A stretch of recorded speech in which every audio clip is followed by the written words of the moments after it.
এই একটা পাপ যদি কেউ না করে ইনশাআল্লাহ সে জান্নাতে যাবে। যতই পাপ করুক না কেন, জিনা করেছে, মদ খেয়েছে, মিথ্যা বলেছে, অনেক কিছু করেছে, শুধু শিরকের পাপ করে নাই, আল্লাহ তাকে মাফ করে দিবেন ইনশাআল্লাহ। বিশ্বাস করলেন না কথাটা?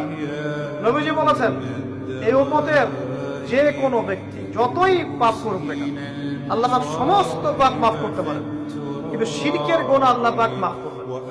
তওবা করে যদি মারা না যায় মাফ করবেন। একটা এক্সাম্পল দিয়ে বুঝাচ্ছি তাহলে ক্লিয়ার হয়ে যাবে। মনে করেন কেউ একজন জিনা করেছে, তওবা করার সুযোগ হয় নাই, মারা গেছে না, এখন আল্লাহ পাক কিয়ামতের মাঠে এই জিনার পাপটা মাফ করে দিতে পারেন, যদিও সে তওবা করে নাই। আল্লাহ পাক এই পাপটাও মাফ করতে পারেন।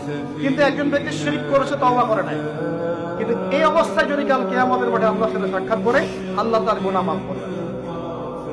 এই শিরক আর অন্য পাপের এই হলো পার্থক্য। তার সবচেয়ে কোন বিষয়টা থেকে আমাদের বেঁচে থাকা উচিত ভাই? শিরক কি ও কেন? একটা বই পাওয়া যায়, কিনে নেবেন। কিতাবুত তাওহীদ একটা বই আছে, পড়ে নেবেন। কুরআন সুন্নাহর আলোকে বিশুদ্ধ আকীদার অনেক বই পাওয়া যায়। আর আকীদা সংক্রান্ত একটা অনবদ্য বই হলো আল আকীদা আত-তাহাবিয়া। এই 4-5টা বই পড়লে আপনার শিরকের কনসেপ্ট ক্লিয়ার হয়ে যাবে।